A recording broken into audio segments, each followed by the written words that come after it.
Can you hear me? Hey, I can hear you. Can you hear me? Buy my book. Loud and clear. Buy my Okay, book. cool. Buy my book. My Discord is a little low. I'm going to turn it up a little bit. Okay, so I would say most of your issues will be quick enough to fix. It's going to be more of a thing where there are mindsets that you're stuck in. It could partially be because of the players you play, or for other reasons that's not really relevant why, but I'll give you a few like basic examples. So let me start with this. If I took away your crouching heavy punch and crouching heavy kick with Clark, what is your game plan? Especially against King. In general. Like don't think about my character. Think about, I'm not gonna wait and hit them when they run into this because they're stupid. What is my plan to get damage? Trying to get in, hopefully start my mix with some frame traps with crouch A.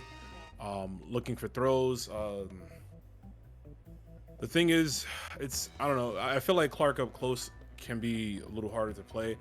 I don't know. I guess I do rely a lot on sweep and crouch heavy punch. More so for people coming in on me. Yeah. Yeah, and don't feel bad about that.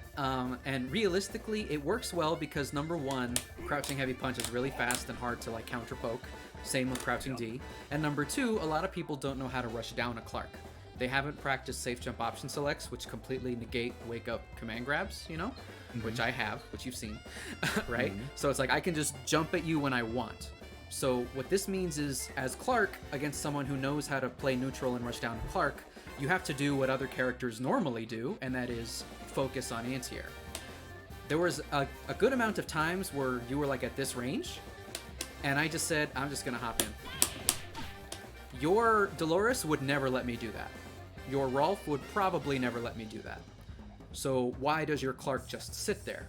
And the short answer is because you are focused on trying to land these and on catching a ground approach, because players you play against don't jump at you. They don't test your anti-air to this degree. Literally, my game plan was, like after we played like a game or two and I saw like what sort of Clark you were, I said, I'm just gonna get to here, wait a little bit, and then hop. I think I did that like 15 to 20 times in a row. Does that make sense? No, it does. I think it's definitely a part of that, but also, me personally, I feel like Clark's anti-air options are not as good. Standing A gets, like, it's not as high enough as I want it to be. So I feel like it whiffs a lot. Like, there was a situation earlier where we played and, like, you were pretty close up on me. I don't remember if it was King or Mary, and it just completely went through them. Yeah. And you blew it up. So I feel like that's a part of it. But you're right, yeah. I'm looking for something in this situation here, and I gotta take my mind off of that.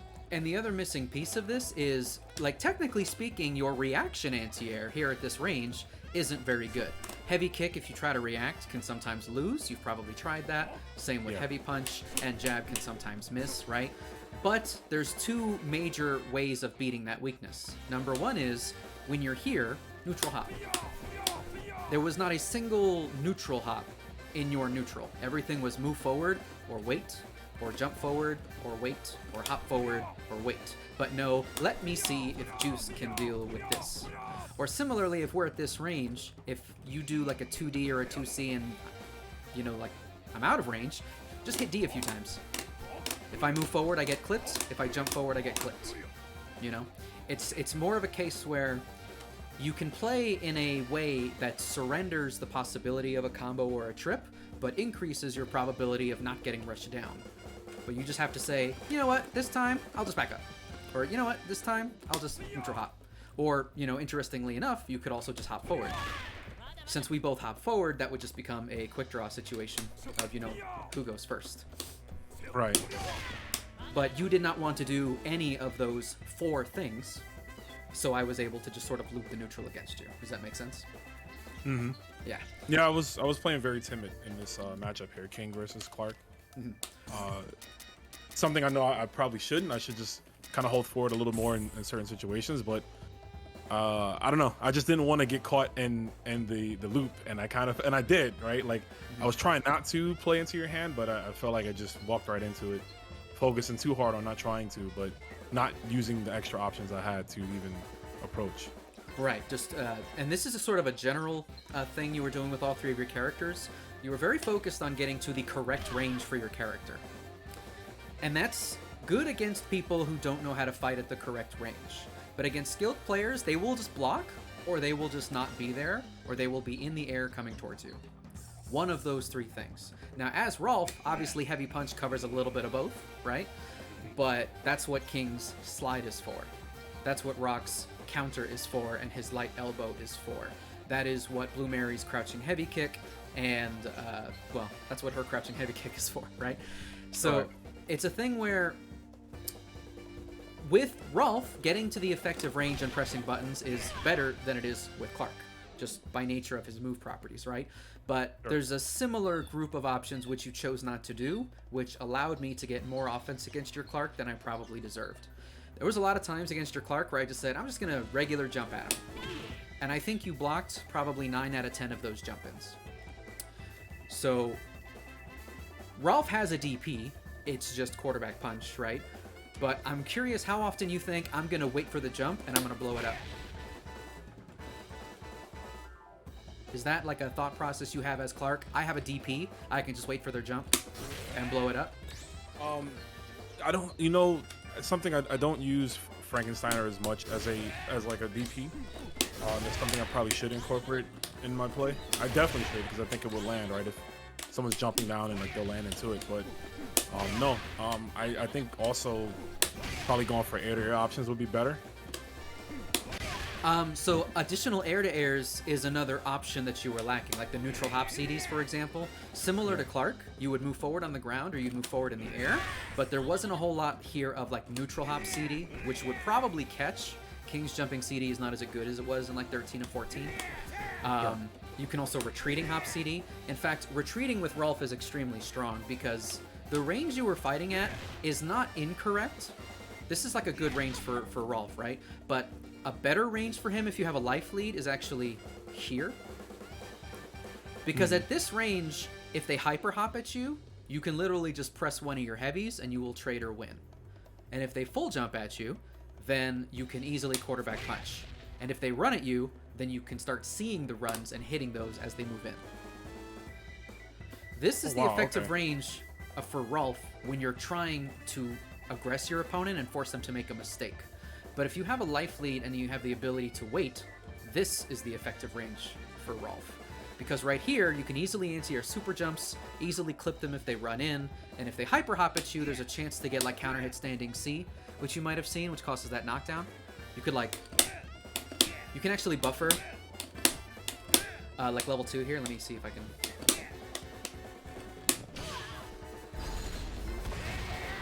Did you know that standing C on counter hit causes a knockdown in a juggle state? Yeah, that I know. So I think it would be the kick super would be better. But like literally, if I hop at you here, that creates the condition of a counter hit. But I don't want to run. And so literally you have reduced me in this matchup to just Fireball. Like, just Fireball, and that's all that I have. Speaking of Fireballs, here, I just threw Fireballs. Like right here in your face in the poke range. So how often in your mindset when you're fighting a Fireball character do you think, I'm just going to wait for the Fireball and roll it, or I'm just going to wait for the Fireball and jump it? I know that you know how to do that, but something about Rolf overrides that thought process, and it says, no, I have to play Rolf now, and this is Rolf. And that's why you ran into 10 Fireballs. Yeah, I tried to. Yeah. No, there was situations where I tried to punish Fireballs with super. I just didn't. Like the execution wasn't there. But another thing is, there were some instances where I was pretty close up, and I thought I had a good read on the Fireball. I think I might have short hopped, which is why I got caught. But like I know you would throw a Fireball, and then in my mind I probably should have full jumped it to get a clean punish. But I think I just short hopped, and like that got blown up. Right. Yeah. I mean, also sometimes I don't know the system. I feel like there's a lot more recovery on runs, so I got caught a lot. Yeah, I got caught a lot of your Fireballs was just me trying to like run a little bit and like, you know, crouch. And then that's why like towards the later on in the set I just started to walk forward, because I was like, if anything I could walk forward and block it versus, you know, running face first getting counter hit Fireball. Yeah. But yeah. Like realistically, I want you to keep in mind I was intentionally throwing my fastest Fireball. I threw heavy here. If you look at the numbers here, This fireball at this range hits you in 20 frames. Do you see that? Yeah. You're not reacting to that. Not here. At Yeah. this range, the answer to a fireball is a jump or a roll, or to just block and bide your time. If you block enough fireballs here, maybe I'll throw a predictable one. And obviously, if I push you out with a fireball, then throw another one, now this one takes like 30 frames to get there, and that becomes reactable. Does that make some sense? So it's like, this was the fireball that I wanted to throw because you can't react to it, like realistically. You have to read this one. These are the fireballs that you can have an answer for, either with... You could super jump these, but you could also react with like a Galactica Phantom with Rolf at this range. But the question is, are you, as you play, recognizing the difference between this range, and the key choices at this range, and the key choices at this range? And that's one of the things that your Rolf was lacking in the fireball matchup. Yeah. Yeah. Yeah. Thank you. I understand. I got. Yeah. Because even it's really close, but it's not at the same time as far as the ranges. So I see where you're coming from. Yeah, like it's close-ish, but and then just to augment that, what if I jump here?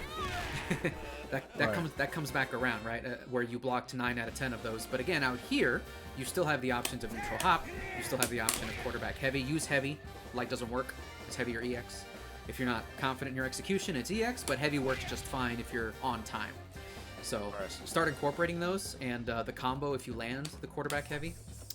Let's see. I think I got it wrong. Let's see.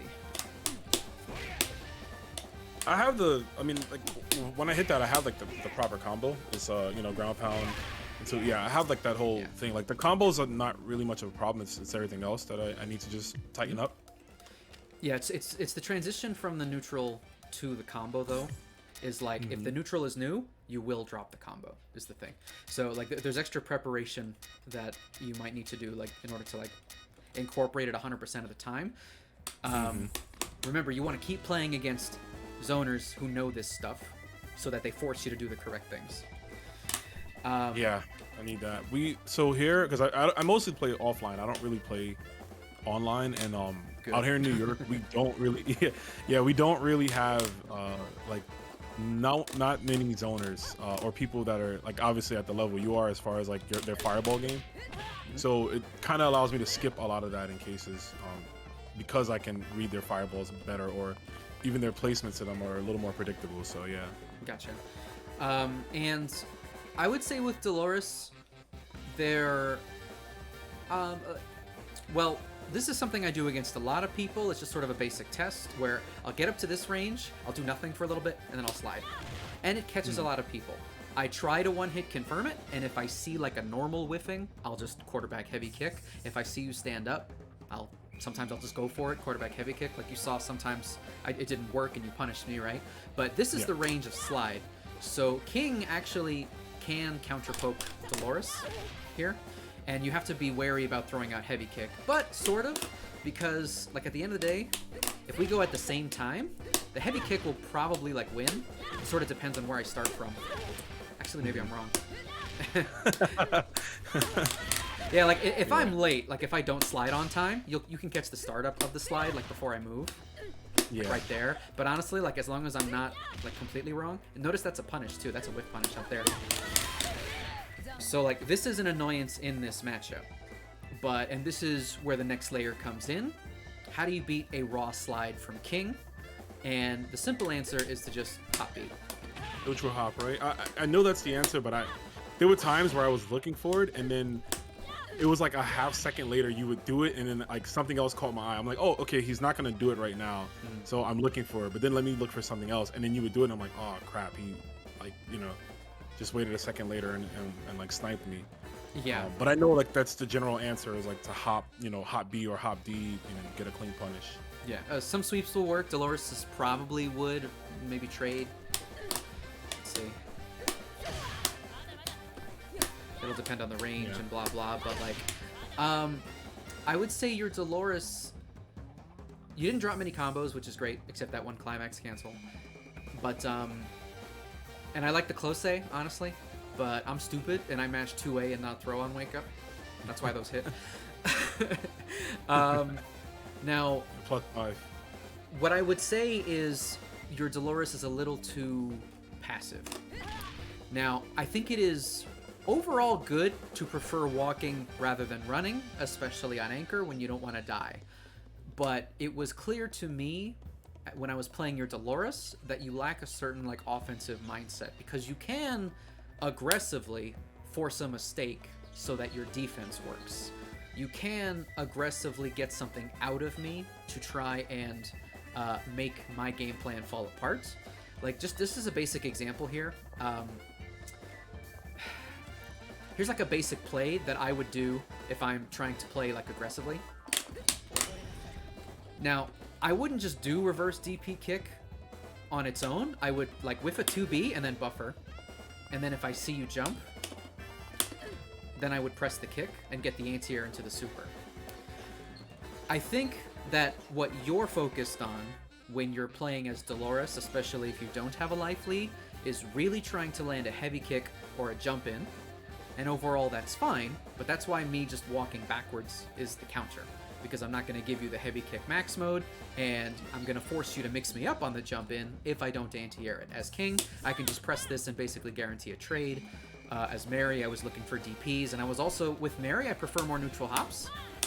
King's hop is a little floatier, but with Mary, her standing buttons aren't that great for anti-air, so with her, I just prefer more neutral hops and hopping around. How should I put this? And this also sort of happened in like the Rolf game plan, where like in those later games when I just sort of sat there, what you opted to do was you would be like far poke, walk up a little bit, jab, maybe there was a jump in, some more jabs, and then like a far poke. But when was the last time you just did hop CD twice? You know? Now, again, in an anchor situation, you know, you want to avoid like something random happening, and I could just randomly super and do 50% or whatever. But I think that across your characters, like with none of them, did you do a jump in into another jump in, which is to say that you never explicitly read that I would just guard. If I'm going to guard, the answer is hop CD throw, or the answer is, oh, you're just gonna block, huh, motherfucker? All right, keep blocking. Like you saw against your Ralph that I did like jump in, jump in, jump in. And I was trying to condition to get like a 2C frame trap with King, which I got like once or twice. But even when you did defend against my multi-jump offense, all you really got was like an anti-air and then a scramble. And if you didn't convert on the scramble, then that was it, right? What you want to try and do is perceive repeated offense as not that risky unless your opponent explicitly counters it. Like if you hop CD twice, there's only one or two things you should really care about.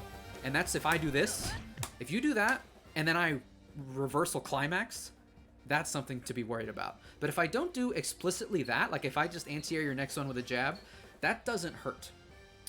And so it's like it's not about what I want. What I would suggest is if you find that your offense is not working with any of your characters, make sure you don't always stay on the ground after a jump in is blocked. Make sure to do 2 or sometimes 3 jump ins. Show them that you are willing to just reset the pressure and that they have to do something. Otherwise, you get to keep doing this. Against you, I felt like I could just block and you would push me away. And when I was in the corner versus your Rolf, you chose to kind of go for a throw or some heavies, maybe. Like I didn't get a clear offensive vision from you. Does that make sense? Yeah, I was really focused on trying to get something out of you. That's why. I mean, you were just sitting there, so like I kind of had a brain fart. I was like, okay, he's not gonna do anything. What next? And I was looking like a lot of my play is mostly for like counter play, right? Like I try to look like I'm naturally a Billy King player, right? That's why I'm waiting for him to come out. Like I'm naturally the type to where I just want to, you know, if you do something, I kind of just react to what you're doing and like slow the pacing down, but. You did that to me, so like I feel like that's my biggest weakness is like I can't take turns back away from people when they already established like the health lead and like control the pacing of the match. It's harder for me to try and take that back from them. So like when you chose to sit down, I was like I just kind of, you know, I folded. I mentally folded. I didn't know what to do. Right. And so the answer to that, and it's something that a lot of players around your level and below your level and even above your level need to hear sometimes, is that I would say when you reach intermediate level in KOF, it's because you know how to do combos, you know how to go for stuff on scrambles and do meaties, you know how to hit confirm, and you know how to punish mistakes. Now, if you play someone that doesn't make many mistakes, doesn't give you a bunch of free damage on scrambles, blocks a lot on wake up and takes throws and is allowing you to set the pace but isn't allowing themselves to get comboed, then the counter to that playstyle is aggressive reads. And it's about foregoing counterplay and playing. Like, there's always a conversation between the players, right? But there's two ways to make a read. One way is, I think that because I just did A, you're gonna do B, so I'll respond with C. The other way to do a read is, I'm just gonna do A until you do something about it. I don't care what it is or when it is. Oh, you chose B. Okay, next time, I might just do more A's, or I'll go for C. Do you see, like, the slight difference of thinking there? Yeah, I do. So, like, most intermediate and even upper intermediate KOF players, especially ones that can, like, get to a top 8 and then not much further, what they lack is the mental fortitude to just say, oh, that's Luis Cha, I'm just gonna fucking hop at him. Let me see what happens. You see what I'm saying? Yeah. Now, No, for sure. that's dumb, and if he's ready, he'll DP you, but I have to be clear, it's not about playing dumb so much as it is showing your opponent that you will not be cowed. Top level players recognize when your mental stack is toppling, and they recognize when there are options you are choosing not to do. They see the game holistically. Against your Clark, I pointed out 4 separate neutral options that you didn't do, and created my game plan around that. Does that make sense? If you had just ran at me and hit 2D from a range I didn't expect, or just said, waha, half forward punch, or just did some more hyper hop CDs, I would not have had the time to do that. Now, that might not seem like a good strategy, but that would be a good strategy against someone like me who's trying to break down your choices and then figure out a way of going around it, right? But that's also sort of what you were trying to do. So in our matchup, me versus you, I was just a little better at it than you were, and that led to more wins, more situations, etc. But I lose to players who are just like, I'm just gonna do it, and then I try to keep up, and then I can't keep up. So I had to learn from the KOF 13 days, getting my ass kicked by like Bala and Romance all day, I had to learn to establish my own goals and to stick to them. And to only deviate from that game plan if my opponent forced me to not play that game plan. And you want to start approaching either your neutral or your mix-ups or both like this at times that you feel that they're appropriate. The most simplest way to express this is, I think they're just gonna block, I'm just gonna hop CD, I'm just gonna hop CD. I'm not really looking to counter anything, I'm just gonna do this. You know, head empty, I'm just gonna do this. And then I see like a 2C from your Dolores. Now, that does not mean that next time you block my hop CD that you will do a 2C, but it's information that you could do a 2C, that you know how. And if it's the first game, maybe I'll choose game 3 to try and make that read. Or maybe I'll make that read the exact next time I'll do a hop CD. This is how I organize my decisions based on how you play. Does that all make sense? 100. So, like it's perfect conditioning. Yeah. So all you have to do is play that other side of the ball. I'm just gonna fucking jump at you, Juice. I bet your anti-air is not good enough. If you make an explicit plan or call out and it doesn't work, then just note it down and go like, oh, they were ready. Here's an example in the Dolores matchup. I think it happened once. You tried an EX teleport? I jabbed it. So that doesn't necessarily mean that I was 100% ready. If I recall that situation, I think I was just sort of doing nothing, and I wasn't really thinking about your teleport, and I saw it, and I'm like, oh crap, he did teleport. What was the answer? I didn't actually have it practiced and clear in mind, so I sort of lucked out with that jab. If you would have done it again, you might have been able to get something in. And of course, what was it? Is it, yeah, halfback punches? Yeah, there we go. That's like the Dolores gimmick. Yeah. So if you would have done it again, you might have been able to land that, because I wasn't 100% confident in that low jab.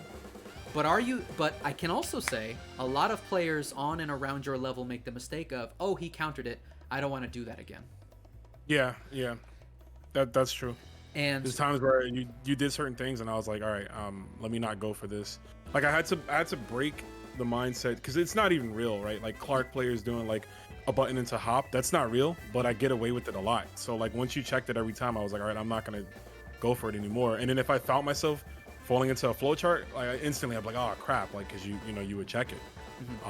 So yeah, but I mean, but that's a bad example. That's something that I know isn't real. I just would do it to scum people out. Right. But I do know what you mean in terms of like, hey, if I try this one thing out and like you check it instantly, as like maybe I shouldn't throw it away just yet. I should come to it at another time. Maybe when I can condition you to kind of force it, or just maybe in a different match, just get a feel of it and say, okay, let me go for this mix up again, or what it may be. Exactly. In my opinion, just the simplest way that you can see an immediate improvement, and probably a way that you might be able to beat a few people that you aren't currently beating. With Clark, after jabs, run forward command grab. Also, with all 3 of your characters, hop CD twice or 3 times, then frame trap. Now, you saw how I was able to frame trap your Rolf's 2A a good chunk of the time, right? Are you confident in your ability to frame trap that off a hop CD? I am. You are? I know I can. Good. Yeah. Good, because you need that. Otherwise, it all sort of falls apart. No, I know I can do that. I just gotta incorporate that in my play. That's all. Yep. But like, starting with the multi-hop CDs, and then adding additional options that, strictly speaking, aren't real, but that can give you information as to the skill level of your opponent, so that you can then see about playing around that. It's important because what ultimately happens at an intermediate level in KOF a lot of the time is players start defeating themselves because there's too much that they're unwilling to do, and usually they become more informed by their character strength than by player-based reads. And so we just have to reverse that polarity. If my opponent is a Liz, but they're bad at anti-air, then you should jump at her. But you shouldn't jump at Liz, right? Because quarterback kick. But what if they're bad? Okay. Or but what if they flinch? Or but what if they jumped at you at the same time? Or what if they hit standing CD? Like there's literally 9 different ways your jump, or more ways that your jump could work. Are you willing to try it? And if you try it and she does quarterback kick, okay, write it down. Okay, they did the thing. And use that as more information. Does that mean that they're waiting for your jumps? Does that mean that if you run forward and go, huh, and then jump, that'll mess with their reaction and that they won't do it that time? There's a lot of really good players, especially international ones, that they'll do this to me. They'll go, and I won't anti-air that. Even if my mind might be explicitly set on the anti-air, it's because when I see this, my mind goes cloudy for just a moment because I'm considering the new options at the new spacing. And there's 2 ways to beat this. One is ignore the noise and anti-air this jump anyway, and ignore the noise and just go in. Who cares? Challenge it directly, right?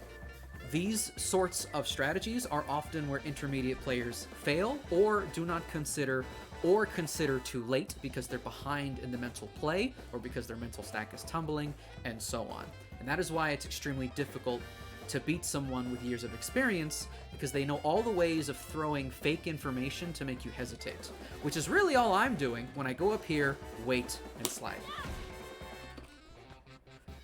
You're going, if he comes up to here and then he hops, I'll be ready for that jump. That's what you're thinking. And then I run and then I stop, and then you go, oh, he stopped, what should I do? And then the long range low comes at an uncomfortably late timing. You would have an answer for that if you just moved out of the way rather than focused so intently on countering the thing you think I'm gonna do. Does that make sense? Yeah, 100%. Because that definitely happened a lot where Yeah. I was looking for something in that range. I got sniped quite a few times by your slide.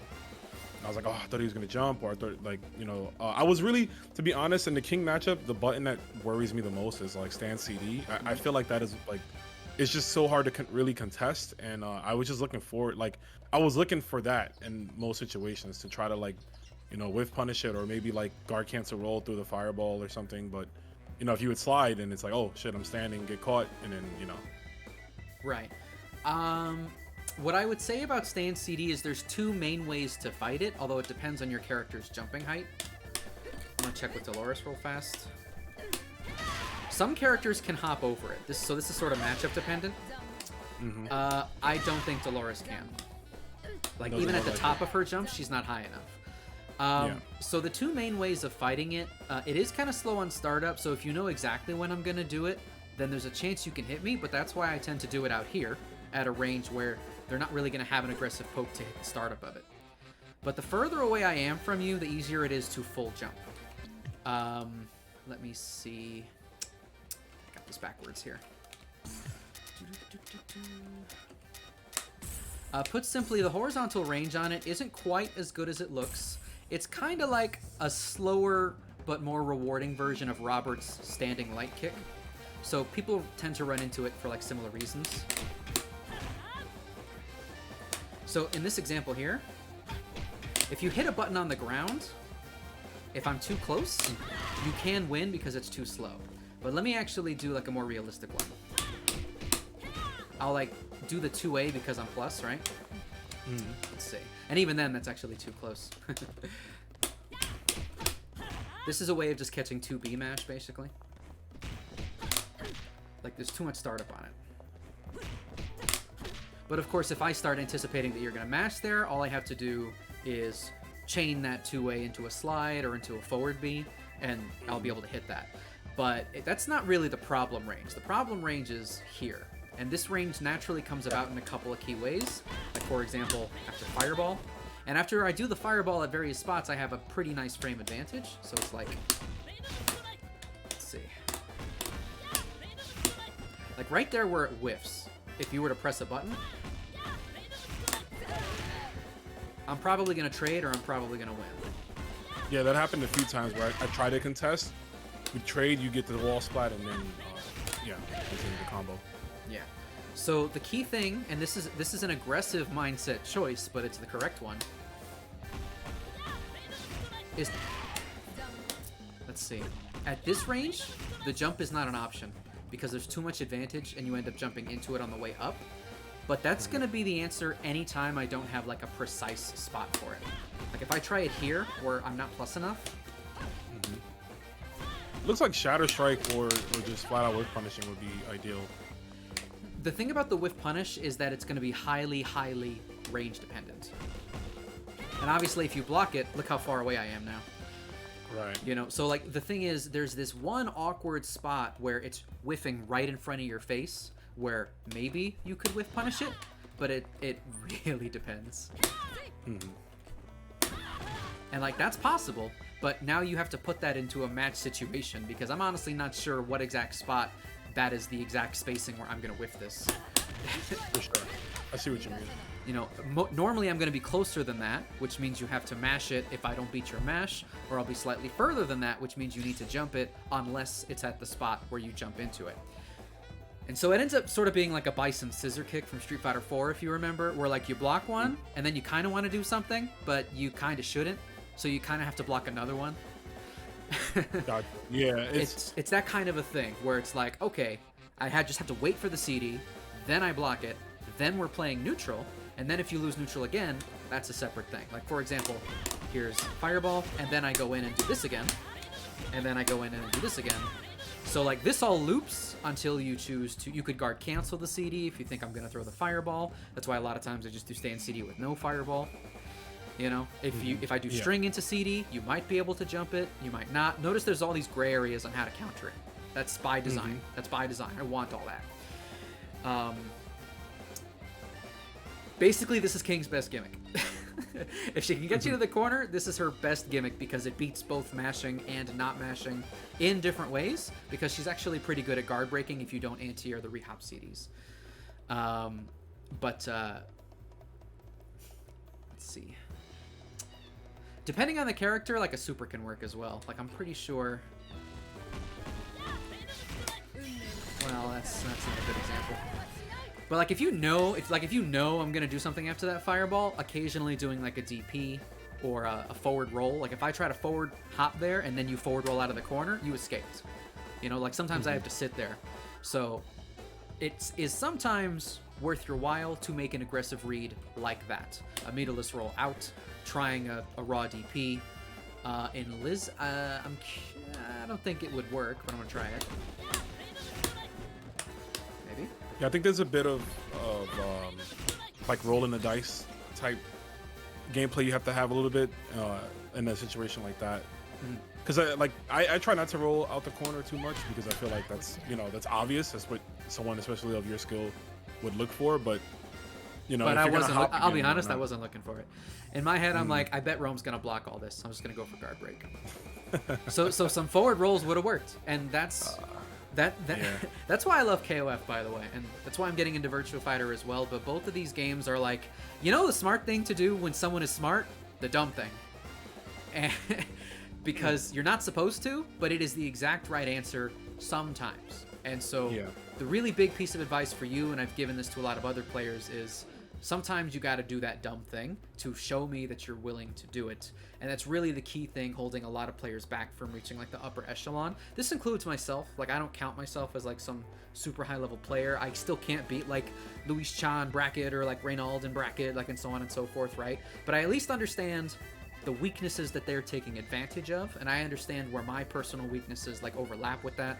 And occasionally I'll watch a match and I'll be like, I never just stood there and hit C when they jumped. I was moving too much. I need to show them that I'm willing to do that stuff. And so my journey of self-improvement has largely just been, what am I not doing? I need to remember to do that because my opponent isn't really challenging that yet. And that's really what most of us are going to need. Yeah, that makes sense. Anyway, sorry to repeat myself and go on and on and on, but I feel like this is like the big concept that like a lot of players don't hear enough and that they need to hear it. But No, I needed this, bro. Like, you didn't repeat. Don't worry about it, man. Like, it was great. I soaked it all in. Like, I wanted to do this set because I wanted to play you for a while. I just wanted to get better myself to feel like, okay, let me try to get a little stronger before I try to say, hey, let's run the set. But I appreciate you taking time out to even play me. hey, anytime. I am happy to play you whenever you'd like. So just hit me up, and maybe I'll try some other characters on you after the balance update. You looking at Billy? Gonna play Billy? Yeah, I'm Billy. I'm messing with Benimaru again because I'm just hoping that they do something to make him good. You know what I mean? So it's like I want to keep him fresh. But if anything, next Saturday I'd be down to play again. Okay, sounds good. All right, just before you go, what do you think the odds are? Day one when Billy comes out, round one, go, you press heavy punch. Does that hit or does that whiff with new Billy? I hope it does. I hope I can round start and do. And same with Yamazaki, dude. I want round start stand D with Yamazaki. Give me that too. Yeah, it'd be funny if they took away Iori's D and gave it to Yamazaki.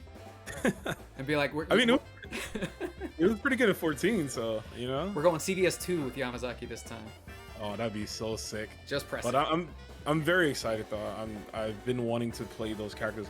Another thing, not necessarily like a not something to say like, oh, it's in my play, but I've been forced to play other characters in this game because my team from 14 is not here. Yeah. So like playing characters like Clark and Ralph, like I've been trying to play them, and I guess they don't match my style as much, but I don't know. There's still things to work on, I think, as a whole, like you mentioned. So I can't really just say, oh, it's because it is not my traditional characters. There's stuff I need to work on in general. So Yeah. thank you. Yep, no worries. So yeah, no, this was great. I'll probably upload like this little powwow we had after our set, maybe the set too. Up to you. But No, that's fine with me. I'm cool with that. cool. But yeah, no, just hit me up anytime. I'm on Twitter way too much, so if you send me a message there while I'm working, I'll probably see it. But yeah, we'll do this again sometime. Let me know if you need anything else. All right, Rome? Will do. Thank you. I'm gonna have a great study night. this and work on my stuff. You too, man. Take care, Juice. Cool. Good night. Later. All right, there you go. That's Rome himself. I'm happy we finally got to play. I don't think we played 15 at all. Well, I think we might have played once or twice in the... Oh, yeah, we played like a couple of single games in the Community Mayhem thing, so that was cool. But, yeah, that was that.